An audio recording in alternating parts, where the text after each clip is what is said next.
C'est parti. On reprend après une longue interruption de Pessah et de Yamim, Be'iyar, Yom HaAtzmaut et Ben Hazmanim. Là, on a la possibilité de se rencontrer encore autour du Limoud. Alors, on va en même temps se remettre dans le bain et on va progresser. Dans le prochain shiur, ce sera vraiment bien que ce soit en présentiel. Le prochain shiur, c'est Hiskiyahu Amelech. Donc c'est Hachouv, si la semaine prochaine ça peut être chez Gérard, qu'on se voit Panim El Panim, c'est d'avoir Gadol, ce sera Hiskiyahu Amelech. Avant d'arriver à Hiskiyahu Amelech, on va étudier le Melachim Bet Perek Yud Zayin, qui correspond à la galoute de Ham Israël. C'est-à-dire qu'on sait que Ham Israël a été partagé en deux Malchouyot, Malchut Israël, Malchut Yehuda. Dans Malchut Yehuda, il y a donc Shevet Yehuda, Shevet Binyamin qui sont là-bas. Et dans Malchut Israël, il y a Aseret Ashvatim. Aseret Ashvatim, qui correspond en fait à la majorité de Ham Israël, va être exilé par Sanheriv, Melech Ashur. On avait parlé de ça, qu'elle a été au temps de Hoshea ben Ela, l'un des Melachim de Malchut Israël. Israël a été exilé dans différents euh, pays et Sanheriv s'est divisé pour mieux régner. Il ne laissait jamais les exilés au même endroit pour ne pas que les nomades deviennent des sédentaires et prennent le pouvoir et aient des velléités de pouvoir et vouloir faire un putsch. Mais à chaque fois, il les faisait tourner de telle sorte que Am Israël, il l'a fait passer dans d'autres pays et les personnes qui étaient dans ces autres pays les a amenées en Eretz Israël. Alors, j'aimerais autour de cela me pencher sur deux choses. D'abord, quelle a été la faute qui a causé la galoute? On l'avait étudié la dernière fois, on va le réétudier maintenant. Ensuite, qu'est-ce qui s'est passé lorsque Akadosh Baruch Hu a amené les autres peuples, comme les Koutim et encore d'autres peuples qu'il a amenés en Eretz Israël à la place des Aseret Ashvatim? Comment Akadosh Baruch Hu s'est comporté justement avec ses invités, ses touristes, ces personnes qui ont été déplacées, ce déplacement de population, comment c'était pour eux en Eretz Israël? Et enfin, essayer de comprendre le shoresh du het. Quel est le rapport entre tout ça? On va voir ça très brièvement. Aujourd'hui, c'est plus un chiot de remise dans le bain avant qu'on puisse continuer vers Hiskio Amelech. Alors, Perek Yud Zayin, je lis très brièvement. Bishnat Shtem Esrei Ahaz Melech Yehuda, Malach Hoshea ben Ela, et Shomron à Israël Teshar Shanim. Donc, le roi qui était au pouvoir lorsque Am Israël a été exilé, c'est Hoshea ben Ela. Vayasara ben Hashem, Raklo kemalcha Israël, Shaul lefanav. On lui attribue un zéchout. Ah oui, très intéressant. Quel zéchout? Il n'était pas gentil, mais pas aussi méchant que tous les autres malchés Israël. Pourquoi? Quelle a été sa mitzvah? Je vous le dis à l'oral parce qu'on l'a déjà étudié. Il a annulé les policiers qui empêchaient les pèlerins à regagner Yerushalayim. On sait qu'au temps de Yerovam, Yerovam avait mis la police de Malchut Israël. En quoi consistait la police de Malchut Israël? Elle consistait à empêcher tout pèlerin à venir pèleriner à Yerushalayim. Top. C'est Hamor Meod. On a dit aussi qu'il avait voulu faire une fête le 15 Heshvan, qui était la réplique du 15 Tishré, et il avait voulu faire un Hegel qui aurait dû être le centre cultuel de Malchut Israël. Il a voulu faire deux centres, il a voulu oublier la centralité de Yerushalayim au détriment de Yerushalayim et au profit d'autres villes comme Shomron, comme Beersheba, comme Dan, des endroits où il a voulu faire les Hagalim. Et pour la faisabilité de la chose, il a mis des policiers. Hoshea Ben Ela, il a fait une chose. Il a annulé la police qui empêche les pèlerins de regagner Yerushalayim. Donc il est gentil en fait. C'est pas une raison pour nous punir. Dit le pasuk Alav Ala Shalman Eser Melech Ashur. On avait dit que Shalman Eser, et la Gemara dans Sanhedrin attribue à Sanheriv plusieurs noms. Shalman Esser, on avait dit aussi Sanheriv, et encore d'autres noms. Sanheriv est monté et a pris la possession, en fait, il a mis Hoshea sous sa tutelle. Il a réussi à prendre le dessus sur Malchai Israël, Kesher, etc., etc. Il a pris le dessus sur lui, il a exilé tous les Bnei Israël qui étaient au temps de Hoshea. Alors, la question que je vais vous poser, que Rashi pose, et que je vais vous la dire tout de suite, et c'est en fait le fil conducteur de ce qu'on va étudier maintenant. Alors, si tu as déjà tourné Jérémie, je veux le dire. Il a fait le siège de la capitale de Malchut Israël. Il a le siège a abouti sur la conquête de Shomron. Il a exilé Am Israël. Yoshevotam, Bahalah, Uvhavor, Nehar Gozan, et Aremadai, il les a exilés dans différentes villes, etc. Ça, c'est le résultat d'une faute de Ham Israël. Maintenant, j'aimerais dire, mais je ne comprends pas. S'il y a une progression chez les Malchai Israël qui deviennent plus gentils, ils essayent d'être attachés à Yerushalayim, ce n'est pas une raison pour punir. Réponse très importante. On l'avait dit, on va la répéter parce que j'ai l'impression qu'on a étudié à 2 mois.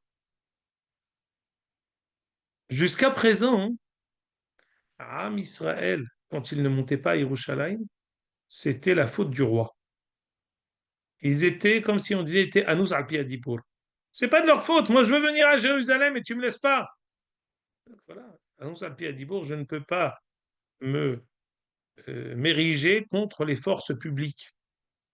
La police de Malchut Israël, en aucun cas, je ne peux me révolter contre les forces publiques. C'est pour ça que je ne vais pas à Jérusalem. Mais moi, je suis très sioniste. Je veux aller à Jérusalem. Ah oui?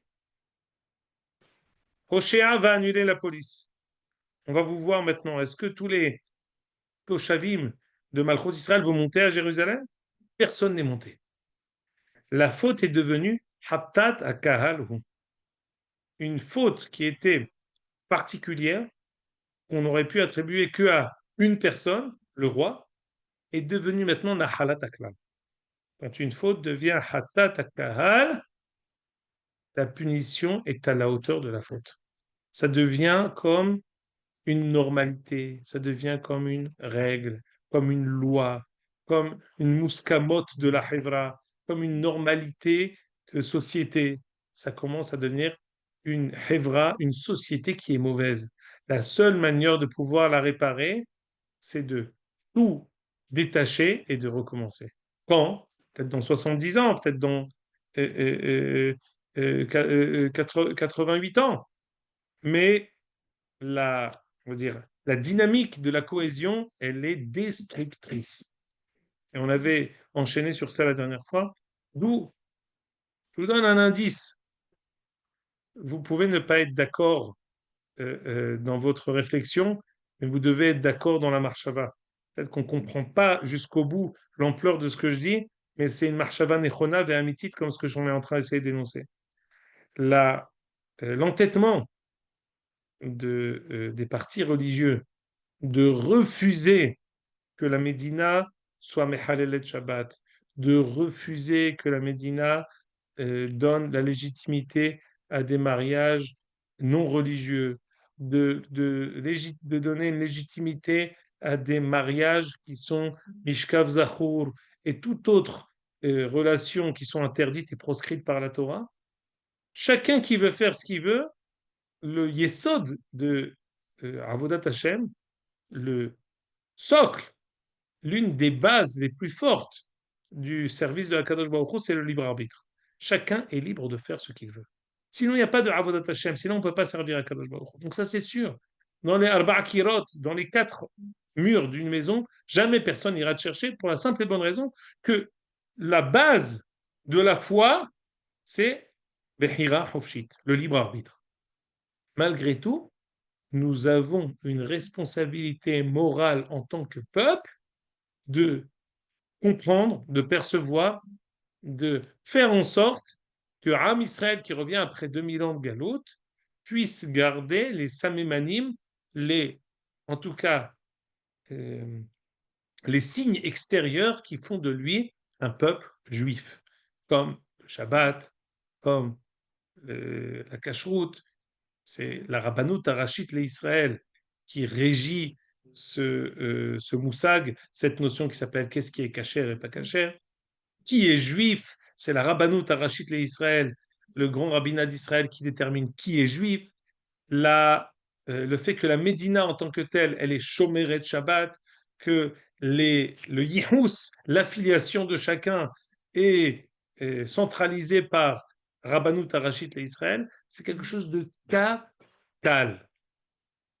Les gens qui s'opposent à ça sont souvent encore malades de la maladie de la galoute. Quel est le problème? On va faire des carnets d'affiliation et chacun se mariera avec les familles qu'il connaît. Ça, c'est une marshava galoutite. C'est une pensée qui est la suite et la réflexion directe de 2000 ans d'exil. On a ici une responsabilité morale du kahal. Et sinon, Hasve Shalom, on a ce qui s'est passé au temps de Menachem Bet Perek Yudzaïn, Hatat Akahal Hu. D'où l'importance. C'est-à-dire qu'aujourd'hui, ce qui est dit dans tout endroit, c'est tel nihyot vehye. Vis, et je ne sais même pas traduire, c'est tellement une phrase qui dépasse pas le ras des pâquerettes. Laisse les autres vivre et vis. C'est-à-dire que c'est en fait l'égoïsme au summum, sous couvert bien sûr de liberté et de tolérance. Mais c'est en fait chacun pour sa peau. En fait, je suis prêt à te tolérer tant que tu ne me déranges pas.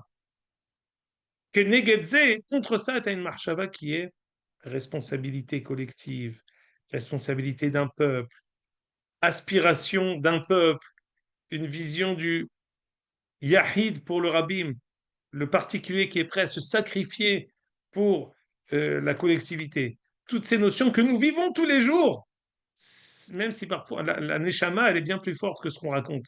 On a beau nous l'ishtof otanu, nous dire sans arrêt toutes ces phrases banales comme laisse le hofesh haprat, la place du particulier, l'importance de sa liberté, mais en fait, la nature et la neshama de Ram Israël, elle est foncièrement bonne et elle reprend toujours le dessus, et donc le particulier est toujours prêt à donner sa neshama et tout pour le klal.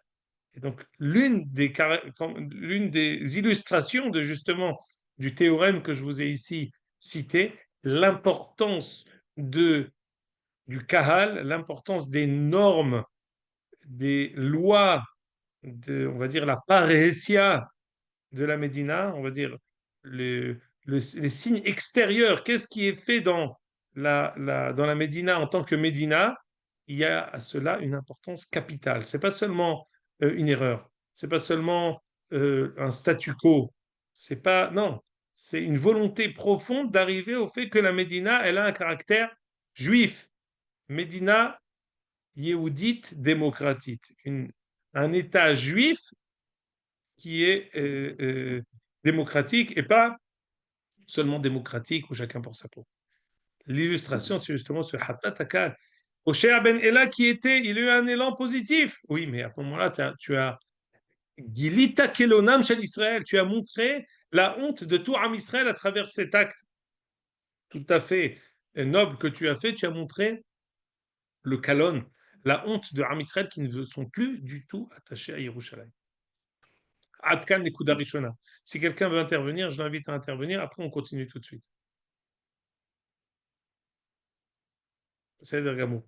Alors, je continue. Alors, le passage va continuer. Et si le Navi va nous raconter qu'en fait, on a fait beaucoup de fautes. Et c'est-à-dire, toutes ces fautes, elles existaient. Quelle était la goutte qui a fait déborder, quelle est la goutte qui a fait déborder le vase? Le goutte d'eau qui a fait déborder le vase, et Israël. Israël, depuis longtemps, il suivait les habitudes des nations du monde. Israël, ils ont construit des hôtels.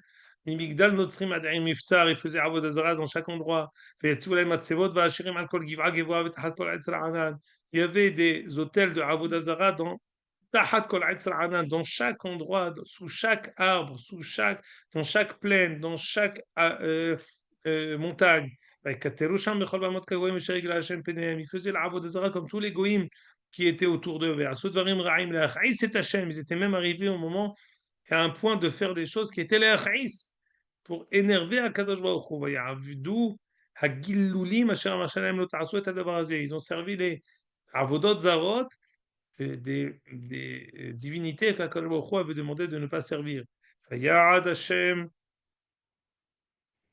בישראל וביהודה, ביד כל נביאי, כל נביא וכל חוזה לאמור, שוב מדרכיכם הרעים ושוב מצוותיי חוקי תורתך אשר ציווית אבותיכם ואשר שלחתיכם ביד עבדי הנביאים. C'est très important ici.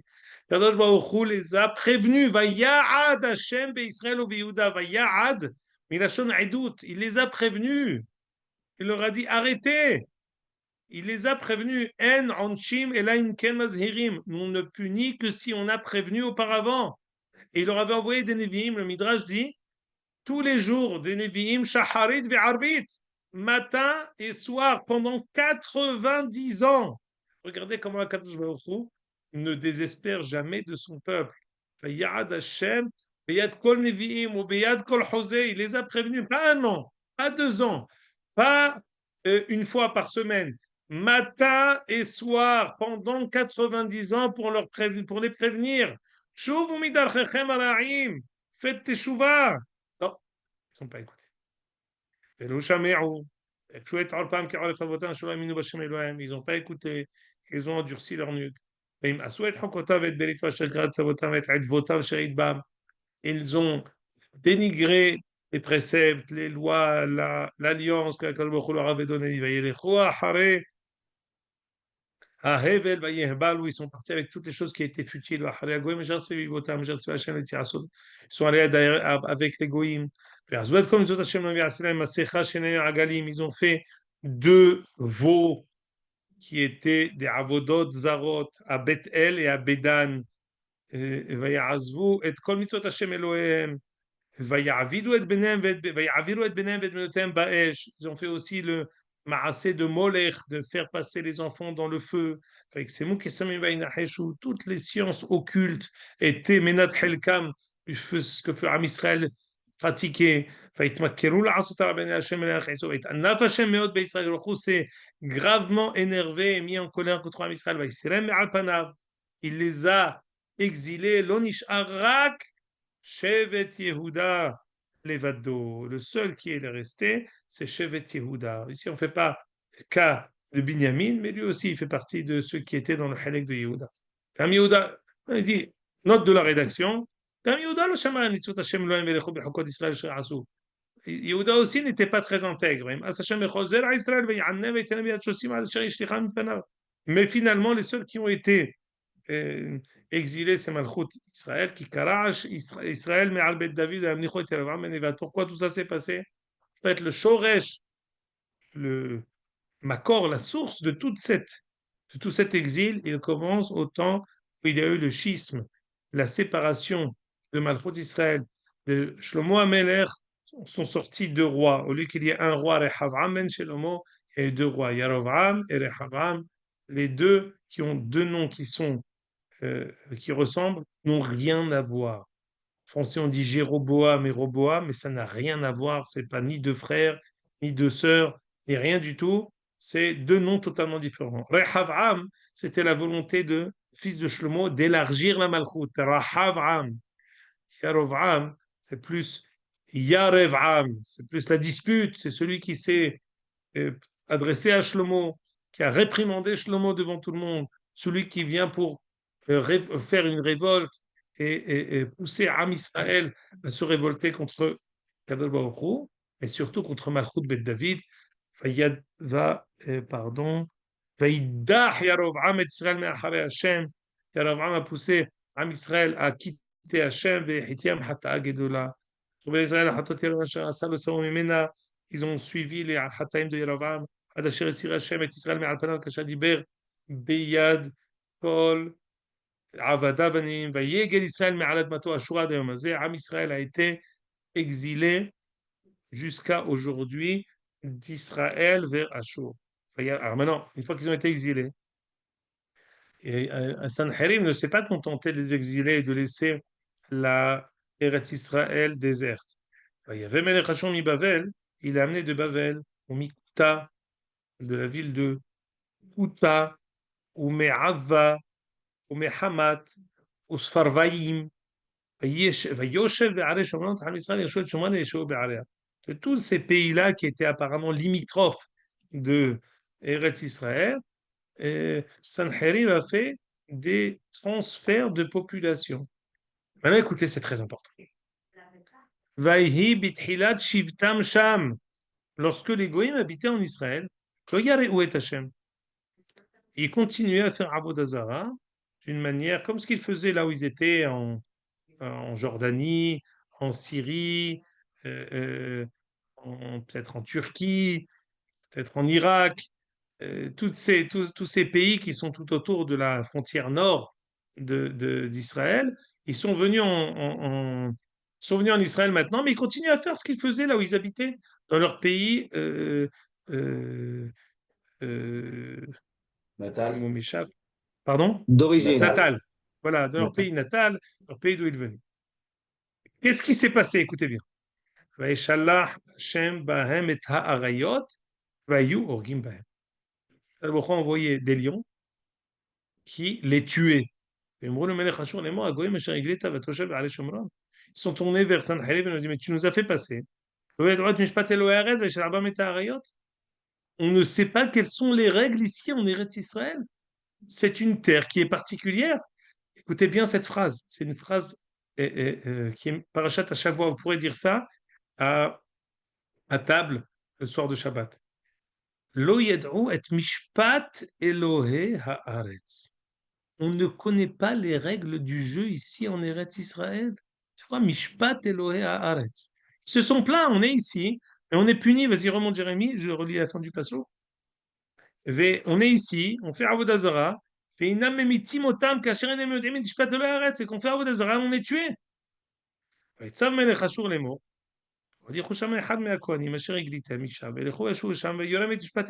ont envoyé un juif pour leur apprendre quelles sont les règles de la Torah. Quelles sont les règles, quelles sont les mishpat Elohei haaretz en Eretz Israël. Un qui a été exilé, ils l'ont ramené en Samarie, comment il faut se comporter en Eretz Israël, comment etc. Alors écoutez. Jérémy, est-ce que tu as eu le Ramban que je t'ai envoyé en SMS? Non, j'ai Donc pas c'est des vu. goïms qui se faisaient manger par les lions. C'est des goïms de. Exactement, c'est les Goïms que Melech Ashur avait fait passer là-bas. Ils étaient punis par comme une punition, comment dire, divine, qui les a vraiment interpellés. Ils ont été choqués. Ils n'avaient pas quoi faire. Mais ils ont senti ce qui s'appelle Mishpat Elohei Haaretz. Ici, il y a un comportement qui est propre à Eretz Israël, qui nécessite un comportement à la hauteur de la terre. Et ils ont été punis. Maintenant, qu'est-ce que ça veut dire? On connaît ça. Ah, extraordinaire, bravo Jérémy. Écoutez bien, c'est Parashat Hashavua. On va lire, c'est la paracha de Yom Kippour, Parashat Halemot. Vatitma haaretz, vaefkod avona alea, vataki haaretz et yoshevea. La terre, elle est réactive. Si on se comporte mal, elle nous vomit. Oh, on l'a souvent entendu cette dracha dans toutes les synagogues de France et de Navarre, mais on n'a pas toujours eu l'occasion de voir le pirouche du Ramban sur ça, qui ramène le Pérec qu'on étudie ici. Alors, j'aimerais lire avec vous tout de suite. Descends un peu, Jérémy. Voilà.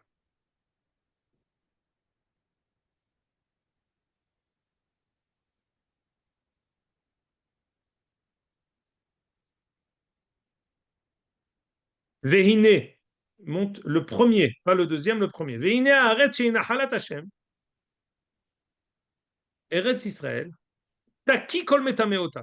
Il y a un klal qu'elle vomit. Oh, pas à peine dire vomit, c'est pas très sympathique. Elle repousse, elle rejette toute personne qui l'impurifie. Elle ne peut pas supporter des gens qui font Avodah Zarah et qui ne sont pas religieux dans les relations interdites.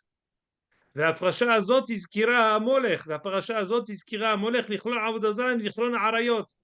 Ça va ensemble. On se rappelle bien que la minha de Yom Kippour, on dit on parle du molech. C'est la, à part les arayot, on parle aussi du molech. Avodazara et arayot, les deux, la terre d'Eretz Israël ne supporte pas. והנה, בחוץ לארץ, מחוץ לארץ, אין הטהרה בה שלמה. La pureté n'est pas quelque chose de naturel pour חוץ לארץ. Pourquoi? Parce que dans chaque terre, il y a, on va dire, un malach qui est un intermédiaire entre la terre et Akadosh Baruch Hu. C'est comme si je vous dis, il y a un premier ministre et il y a des ministres pour chaque misrad. Mais il y a un premier ministre qui régit la totalité. Dans toutes les 127 provinces, il y a un ministre pour chaque province. Mais en Eretz Israël, le premier ministre, c'est lui le ministre d'Eretz Israël. Akadosh Baruch Hu, c'est lui qui dirige Eretz Israël. Il donne ça entre les mains de personne. Les autres terres de l'humanité, alors on est tenu de faire les mitzvot partout. Mais il y a là-bas, dans la mesure où elles ne sont pas particulières à Am Israël, il y a une sorte de tolérance. Il y a en tout cas l'intolérance qui est vécue en Eretz Israël n'est pas vraie en Hotzala. On a écouté bien. Je lis ici. Feine Hashem anichbad. Je vais changer de paragraphe. Feine Hashem anichbad yitbarach Elohim behutz laaretz ve'Elohei Eretz Israël. Il est Elohei Elohim. Il est le Dieu de l'humanité et de l'univers. Vezeu ha'ta'am. Vezanu achare Elohei nechara haaretz. On dit quand je vous exilerai, vous irez derrière Elohei nechara haaretz, les dieux de Hutzal haaretz, qui a Elohut nochrim ba'aretz Hashem u'nachalato. Là-bas, il y a comme une incompatibilité. C'est pas quelque chose de naturel. La avodat Hashem. Zeu shenemar lo yad'u et mishpat Elohei haaretz ve'shel abam et ha'arayot. Akutiyim lo hayu ne'inashim be'artzam. Tous ces personnes-là qui faisaient Avodah Zarah quand ils étaient en Syrie, en Jordanie ou en Irak, ils n'étaient pas punis quand ils faisaient Avodah Zarah.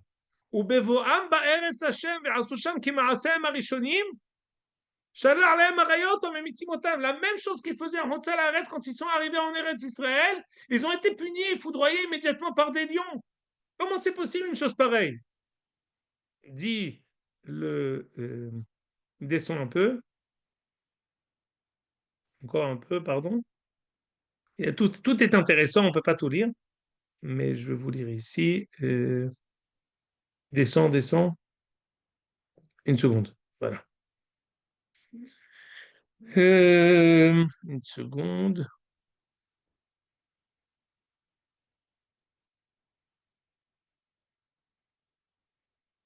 Remonte, pardon. Encore une fois. Ah oui. Vezohi mitzvat Yaakov. Quand ils sont arrivés en Eretz Israël, qu'est-ce qu'a dit Yaakov à ses enfants? Hasiru et Elohei nechasher betochechem. À ce moment-là, je vous demande de sortir tout ce qu'il peut y avoir en nous. Ve'Hashem, lo levadon nitkeno shemeta Rachel bader betchiyat boam laaretz, ki bizchutam lo meta bechutza laaretz.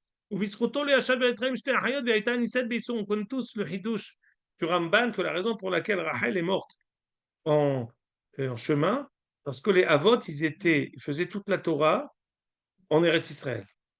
En Hutzal Haaretz, il y avait plusieurs possibilités de pouvoir déroger aux règles. C'est pour cela qu'en Eretz Israël, avant de rentrer en Eretz Israël, Rachel est morte pour ne pas qu'il soit marié avec deux sœurs. C'est-à-dire que le quart des mitzvot, leur accomplissement, même les mitzvot qui sont tfilin ou lulav, le quart de l'accomplissement des mitzvot est en Eretz Israël. C'est ce qu'ils appellent Mishpat Elohei Haaretz. C'est-à-dire que c'est quelque chose ce sont les règles qui régissent cette terre. Adkan. Alors, j'aimerais dire deux remarques très vite. Sûr, vous avez beaucoup de questions sur ça. Et j'aimerais vous dire deux remarques. La première, il y a une remarque du Rabbi Avraham Azoulay dans le Sefer Hesed l'Avraham, l'aïeul du Rav Hida, qui dit que si tu vois quelqu'un en Eretz Israël qui te paraît rachat à tes yeux, sache qu'il n'est pas rachat. Parce que s'il est en Eretz Israël que la terre ne l'a pas rejeté, siman qu'il est tzaddik. Ah, mais je ne le vois pas. Il est tzaddik. Mais je ne le vois pas. pour qui tu es. Tu es Bohan Kelayot Valev. Tu sais s'il va pas se jeter à Zikim ou à Nir Oz pour aller sauver des Hayalim de sa vie. Tu sais juger, toi, la Tahara, la pureté de la Neshama de la personne qui est devant toi. C'est vrai, attention, on ne vient pas ici banaliser les Averot. Toute Avera, elle est à proscrire et on mitzarim aléa, on est désolé et on est contre, il faut faire teshuva. Et lo alechem, toute personne qui a fait une Avera, il sera puni. Même quelqu'un qui fait les Averot les plus graves, il sera puni même pour Sheakol Niyabitvaro qu'il n'aura pas mentionné. Kadal V'cho yavi bekol mishpat. V'cho, il juge pour tout. Mais le fait même que quelqu'un habite en Eretz Israël qui n'a pas été rejeté par la terre, c'est un signe divin qu'il est tzaddik en cela que la terre ne le rejette pas. C'est un passouk, mais fourrage dans la Torah. Et si c'est pas lui, c'est son fils. Si c'est pas son fils, c'est son petit-fils qui sortira de lui. Si c'est pas lui, c'est son entourage. Et si c'est, peut-être c'est lui aussi, même si toi tu sais pas voir exactement quelle est la tzidkout que tu crois savoir toi apprécier qui est tzaddik, qui n'est pas tzaddik, que le il a d'autres heshbon. Maintenant, première remarque. Deuxième remarque que je vais vous dire, on va s'arrêter parce que je cours vers un autre chiot. Je sais que j'ai commencé plus tard, mais El Malarassot, c'est la reprise, il fallait reprendre aujourd'hui. Matière à réflexion que je vous soumets. La raison pour laquelle cet épisode apparaît maintenant, c'est parce que c'est justement la Sougia que nous devons approfondir. Au moment où nous venons, où nous sommes exilés, qu'est-ce qui cause notre exil? Quelle est la raison de l'exil de Ram Israël? On l'a répété beaucoup de fois pendant tout notre cycle d'études, c'est l'incompréhension de la fusion entre la religion et le peuple, la religion et l'État, ce qu'on appelle la séparation entre le clergé et l'État, qui a eu le hiddouche à la Révolution française. Ce hiddouche est vrai pour les goïms. La séparation entre le clergé et l'État, c'est vrai que pendant tout le Moyen Âge, le clergé était mouchhat, c'est des gens corrompus, ils ont cumulé les mandats, les pouvoirs, ils ont utilisé à outrance leur force, ils ont abusé et ils ont spolié toutes les personnes qui étaient en dessous d'eux. Ça, c'est chez les goïms. Chez Am Israël, la fusion du pouvoir de la malchoute avec la Névoa, avec Datum Dina, ce qu'on appelle aujourd'hui, de la religion avec l'État, c'est pas quelque chose qui est contradictoire, mais au contraire, c'est quelque chose qui fusionne, c'est quelque chose qui ne peut pas être l'un sans l'autre. Ce sont deux entités qui font une seule et même entité. Peut-être qu'on étudiera ça la semaine prochaine, si on ne vient pas à Jérusalem, c'est que c'était ça le shouraj du Het HaMeraglim. Het HaMeraglim, les explorateurs ont cru qu'on pouvait séparer l'accomplissement de la Torah de l'appartenance d'un peuple à une terre. Ils ont dit, ben, on va rester dans le désert avec l'Aman et le Bé'er et Moshe Rabbeinu, on va rester là-bas et on va faire la Torah, on va être très religieux là-bas. Si on va en Eretz Israël, on risque de descendre dans notre religion. Je descends dans ma rouhaniout. Et les autres ont dit non, allons aller. On dit que quand on a pleuré pour les Meraglim, on a eu Horban Bet Amikdash. Quel rapport entre les Meraglim et Bet Amikdash? D'accord, mais pour Tisha B'Av, alors c'est le shoresh du Het, c'est le shoresh aussi, c'est aussi la source de la faute du schisme des Malchouyot. C'est de croire que David Amelech, qui est l'homme le plus pieux, et le roi le plus grand. Ce sont deux éléments qui ne se contredisent pas, bien au contraire, qui se complètent. C'est quelque chose qui est propre à la Ouma israélite, Ouma Kadosha, que ce peuple-là, cette nation extraordinaire, la religion, la Torah, les mitzvot, la Nevoah, sont des catalyseurs de bonté, pas des catalyseurs de Ashhata, d'utiliser son pouvoir pour pouvoir mieux les Natzel, spolier et prendre le dessus sur les autres. Au contraire, la Torah nous rend meilleurs. La Médina, c'est pas Hevrat Bitouah, c'est pas une assurance que chacun il est doeg pour l'autre, il s'occupe de l'autre. Au contraire, c'est David Melech Israël, Chai v'kayam, libo lev kol Israël. Son cœur, c'est le cœur de tout Am Israël. Be'ezrat Hashem. Donc, quel est le birour qui est fait maintenant? Le lien entre le peuple et la terre. Ceux qui croient que la terre, c'est une parcelle de terre, la terre, elle est Kedosha. La terre, sans la terre, on est perdu, on est exilé, on est en déliquescence, on est perdu. Et même les goïms, même les goïms, quand ils sont ici, ils ressentent contre leur gré. Mais même si, d'abord, les lions, ils les ont pas ressentis, ils les ont vus, ils ont été mangés par eux. Mais ils ont su dire, Mishpat Elohé Haaretz. Il y a ici des règles qui sont propres à Eretz Israël. C'est ça le birou. On n'a pas su comprendre la force, la kedusha, le lien entre un peuple, sa terre, Avodat Hashem, la centralité du culte à Yerushalayim, la place de la Nevoa, on a renié la place de la Nevoa. Tout ça, c'est le birour qu'on doit refaire pour pouvoir réussir à construire le lien indéfectible entre date et Médina. Et si aujourd'hui, il y en a qui ne comprennent pas le lien entre la religion et l'État, ce ne sont que les résultats de 2000 ans de galoute. Il ne faut pas leur en vouloir. On est encore au shtetl de Vilna ou de Kovna. Mais quand on revient maintenant en Eretz Israël, on doit savoir qu'on n'est pas euh, vice-ministre parce qu'on n'est pas ministre. C'est de peur qu'on soit shayach à la Médina, mais au contraire, on est la Amon Mineged.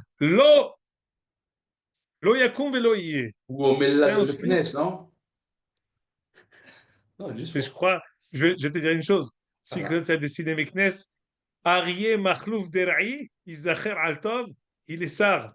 Il n'est pas petit sar. C'est-à-dire que la Havana des Sfaradim en général, je ne sais pas s'ils ont toutes les Tovanot des Ashkenazim, des Tzgan Tsar et tout ça. Ils ont plus. On ne mentionnera que le Rav Mazouz, Alav Shalom, qui a écrit un Mahamar dans Kovetz Mahamarim, il dit mon père, Rabbi Matzeh Mazouz Hashem Yikom Damo, n'était pas sioniste. De l'autre côté, le Rav de mon père, le Rav Moshe Khalfon Cohen, il disait que Médina d'Israël, c'est Athalta de Géoula. Et moi, je dis, Alacha comme Rav Moshe Khalfon Cohen. Médina d'Israël, c'est Athalta de Géoula.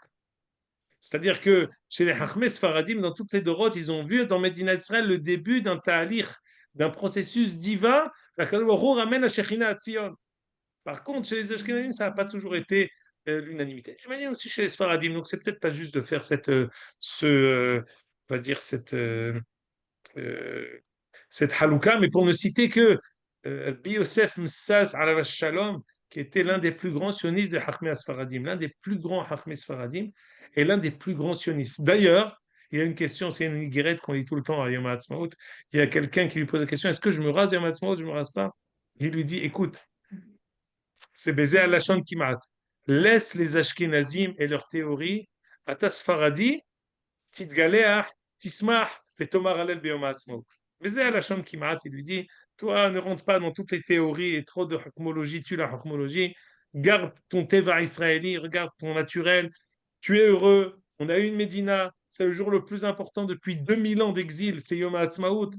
Écoute ton cœur qui te dit de chanter, de danser, de te raser le jour du Yom HaAtzmaut et n'écoute pas ce qui est dit autour de toi. Et ça, c'est parmi les plus grands Hachmei Sfaradim qui ont dit ça de la manière la plus naturelle. Ils n'ont pas dû se tordre en deux pour dire ça. Benit Kadvut entre le Rav Kook et Rav Yosef Messas des Grot Yedurot. Et bon, peut-être c'est l'occasion. Peut-être la prochaine fois, on lira la Benit Kadvut entre le Rav Kook et le Rav Yosef Messas pour ne citer que la femme de Jérémie qui est Metzé Etzaé de la famille de Rabbi Yosef Messas. Que Zechuto Yagen Alenu ve'al Kol Israël. Hazak Baruch. Alors, je vous tiens au courant pour la semaine prochaine. À La bientôt. boucle est bouclée. Hazak Baruch. Shalom. Hazak. Bon petit mot sur les Knesset alors.